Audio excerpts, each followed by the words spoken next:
നമ്മൾ ആദ്യം നോക്കാൻ പോകുന്നത് MSSൻ്റെ മോഡ്യൂൾ 1 ഫസ്റ്റ് ടോപ്പിക്കാണ്, that is professional software engineering. Okay, so നമ്മുടെ first question, what is a software?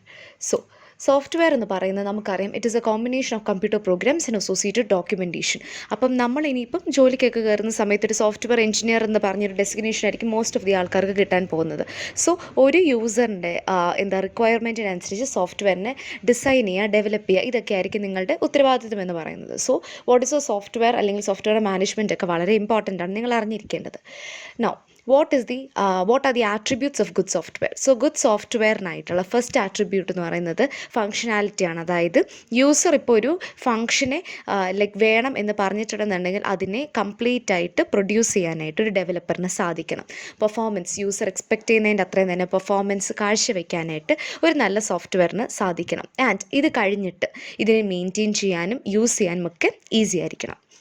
Next question, what is software engineering? So ഈ സോഫ്റ്റ്വെയർ പ്രൊഡക്ഷൻ്റെ ഡെവലപ്മെൻറ്റ്, ടെസ്റ്റിംഗ്, ഈ ഏരിയാസിലൊക്കെ എന്താണ് പറഞ്ഞ് ഹെൽപ്പ് ചെയ്യുന്ന അല്ലെങ്കിൽ ഈ ഒരു ഡിസിപ്ലിനൊക്കെ കൺസേൺ ചെയ്യുന്ന ആ ഒരു എൻറ്റയർ സെക്ഷനെയാണ് സോഫ്റ്റ്വെയർ എഞ്ചിനീയറിംഗ് എന്ന് പറയുന്നത്.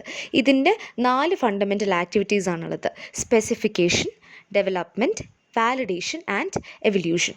സോ ഇത് 4 ഇതിനെപ്പറ്റി 4 നമുക്ക് ഈ ഒരു മോഡ്യൂളിൽ തന്നെ നമ്മൾ എക്സ്പ്ലെയിൻ ചെയ്ത് പഠിക്കുന്നതാണ്. Next, what is the difference between software engineering and computer science? Computer science എന്ന് പറയുന്നത് കൂടുതൽ തിയറീസിനെ അല്ലെ ഫണ്ടമെൻറ്റൽസിനെ ഫോക്കസ് ചെയ്യുമ്പം സോഫ്റ്റ്വെയർ എഞ്ചിനീയറിംഗ് കൂടുതൽ പ്രാക്ടിക്കാലിറ്റീസിനെ ആയിരിക്കും ഫോക്കസ് ചെയ്യുക. സോഫ്റ്റ്വെയർ ആൻഡ് സിസ്റ്റം എഞ്ചിനീയറിംഗ് തമ്മിലുള്ള വ്യത്യാസം, സിസ്റ്റം എഞ്ചിനീയറിംഗ് കൂടുതലും സിസ്റ്റം ഡെവലപ്മെൻറ്റ് അല്ലെ കമ്പ്യൂട്ടർ ബേസ് സിസ്റ്റം ഡെവലപ്മെൻറ്റ് ആയിരിക്കും ഫോക്കസ് ചെയ്യുന്നത്. അതിൻ്റെ ഒരു സെക്ഷൻ എന്ന് വെച്ചാൽ സിസ്റ്റം എഞ്ചിനീയറിംഗ് എന്ന് പറയുമ്പോൾ ഹാർഡ്വെയർ സോഫ്റ്റ്വെയർ എല്ലാം വരും.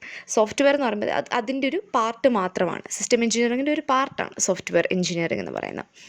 What are the key challenges faced in software engineering? First one എന്താണെന്ന് വെച്ച് കഴിഞ്ഞാൽ, ഇപ്പം കസ്റ്റമേഴ്സിൻ്റെ ഒരു വെറൈറ്റി ഓഫ് റിക്വസ്റ്റ്, അപ്പം അതിനെയെല്ലാം ആ ഒരു ഡൈവേഴ്സ് റിക്വസ്റ്റിനെയെല്ലാം നമുക്ക് അക്കോമഡേറ്റ് ചെയ്യാനായിട്ട് സാധിക്കണം.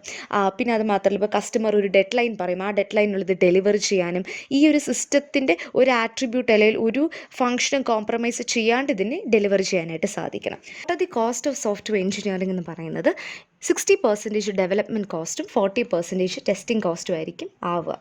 What are the best software engineering techniques and methods? So ഇപ്പോൾ നമുക്ക് ആക്ച്വലി സ്റ്റാൻഡേർഡായിട്ട് പല ടെക്നിക്സും മെത്തേഡ്സും ഉണ്ട്. അപ്പം നമ്മുടെ റിക്വയർമെൻറ്റ് അനുസരിച്ചായിരിക്കും നമ്മൾ ഓരോന്നിനെ ഡിവൈഡ് ചെയ്യുന്നത്. What differences has the web made to the software engineering? കുറച്ചുകൂടെ ഈ ഒരു സോഫ്റ്റ്വെയർ സർവീസസിനെ അവൈലബിൾ ആക്കുക, ആ ഒരു പോസിബിലിറ്റി അതിനെ കൂടുതൽ എക്സ്പ്ലോർ ചെയ്യാനായിട്ടും ഡൈവേഴ്സ് ആയിട്ടുള്ള എന്താണ് പറഞ്ഞ് ചേഞ്ചസ് സോഫ്റ്റ്വെയർ എഞ്ചിനീയറിംഗിൽ കൊണ്ടുവരാനായിട്ടും വെബിനെ കൊണ്ട് സാധിച്ചിട്ടുണ്ട്. അടുത്തതെന്ന് പറയുന്നത് സോഫ്റ്റ്വെയർ പ്രൊഡക്ട്സ് ആണ്. 2 ടൈപ്സിൽ നമുക്ക് സോഫ്റ്റ്വെയർ പ്രൊഡക്ട്സ് ഉണ്ട്. ഒന്ന് ജനറിക്കും, രണ്ടാമത് കസ്റ്റമൈസ്ഡും. From the name itself, generic എന്ന് പറയുന്ന ഒരു സ്റ്റാൻഡ് അലോൺ സിസ്റ്റമാണ്. അതായത് ഒരു പർട്ടിക്കുലർ ഓർഗനൈസേഷനോ ഡെവലപ്പ് ചെയ്തിട്ടുള്ള ഒരു സിസ്റ്റമാണ്. It is common to all. ഇപ്പം നമ്മളൊരു മൊബൈൽ, ഇപ്പം if it is an application for a mobile device, അല്ലെങ്കിൽ ഇപ്പം PC ഇതിൽ സോഫ്റ്റ്വെയർ ആയിക്കോട്ടെ, ജനറലായിട്ട് ആൾക്കാർ യൂസ് ചെയ്യുന്ന പ്രൊഡക്ട്സിനെ ജനറിക് പ്രൊഡക്ട്സിൻ്റെ കീഴിൽ ക്ലാസിഫൈ ചെയ്യുന്നത്. അപ്പോൾ ഇതിൻ്റെ ഒരു പ്രത്യേകത എന്താണെന്ന് വെച്ച് കഴിഞ്ഞാൽ, ഒരു കസ്റ്റമൈസബിലിറ്റിയും ഇല്ല. It exist as it is. Customise software എന്ന് പറയുന്നത് ഒരു പർട്ടിക്കുലർ കസ്റ്റമറിന് വേണ്ടി മാത്രം നമ്മൾ ഡിസൈൻ ചെയ്യുന്ന ഒരു സംഭവത്തിനാണ് കസ്റ്റമൈസ് സോഫ്റ്റ്വെയർ എന്ന് പറയുന്നത്. അപ്പം ചിലപ്പോൾ ഇപ്പോൾ ഒരു എക്സാമ്പിൾ പറഞ്ഞു കഴിഞ്ഞാൽ, ഇപ്പോൾ കൺട്രോൾ സിസ്റ്റം, ഇലക്ട്രോണിക് ഡിവൈസിലെ കൺട്രോൾ സിസ്റ്റം ആയേക്കാം, അല്ലെങ്കിൽ ഏതെങ്കിലും ഒരു പർട്ടിക്കുലർ പേർപ്പസിന് സെർവ് ചെയ്യാനായിട്ടുള്ള ഒരു സോഫ്റ്റ്വെയർ ആയിരിക്കാം. സോ അങ്ങനെയാണ് നമ്മൾ 2 രീതിക്ക് സോഫ്റ്റ്വെയർ പ്രൊഡക്ട്സിനെ ക്ലാസിഫൈ ചെയ്യുന്നത്. സോഫ്റ്റ്വെയർ എഞ്ചിനീയറിംഗ് ഞാൻ ഓൾറെഡി പറഞ്ഞ പോലെ തന്നെ ഇറ്റ് ഈസ് റിലേറ്റഡ് എന്താ പറഞ്ഞിട്ട് സോഫ്റ്റ്വെയർ പ്രൊഡക്ഷൻ, ഡെവലപ്മെൻറ്റ്, ടെസ്റ്റിംഗ്, അങ്ങനത്തെ പല കാര്യങ്ങളിലോട് റിലേറ്റഡ് ആണ്. ഇതിനെ നമുക്ക് 2 രീതിക്ക്, നമുക്ക് 2 ഫ്രേസസ് ആണ് നമ്മൾ യൂസ് ചെയ്യുന്നത്. ഒന്ന് ഡിസിപ്ലിൻ, വിത്ത് റെസ്പെക്ട് ടു ഡിസിപ്ലിനും, പിന്നെ with respect to the software production. So ഡിസിപ്ലിൻ്റെ കാര്യം പറയുകയാണെന്നുണ്ടെങ്കിൽ, it is all depending upon the engineering discipline. അതായത് എങ്ങനെയാണ് തിയറീസും മെത്തേഡ്സ്, ടൂൾസ് നമ്മൾ സെലക്ട് ചെയ്യുന്നത്, അതിൽ നിന്ന് എങ്ങനെയാണ് നമ്മളൊരു പ്രോബ്ലത്തിൽ നിന്ന് സൊല്യൂഷനെ നമ്മൾ ഡിസ്കവർ ചെയ്യുന്നത് എന്നുള്ള കാര്യങ്ങളൊക്കെയാണ് എഞ്ചിനീയറിംഗ് ഡിസിപ്ലിനിൽ പറയുന്നത്. ഈ സോഫ്റ്റ്വെയർ പ്രൊഡക്ഷൻ്റെ ആസ്പെക്ട്സ് എന്ന് പറയുന്നത് all the technical processes that is behind the software development.